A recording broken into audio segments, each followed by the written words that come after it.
Hello from Texas, and just for a moment I'd like to share with you our newest release, Restoring the Intraradicular Space, Esthetic Post Systems.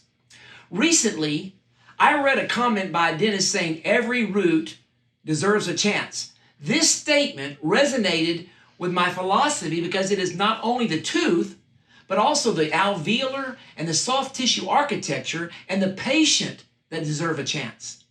Over the last decade, I've witnessed patients presenting with fractured teeth that were referred for removal and implant placement. Upon discussing with the patient, it became clear that not everyone was given proper informed consent. Some were offered only the one treatment option.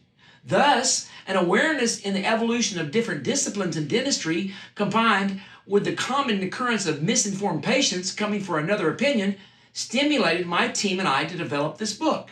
This philosophy of choosing the least invasive procedure and moving to a more invasive one, if required over time, is an ethical one.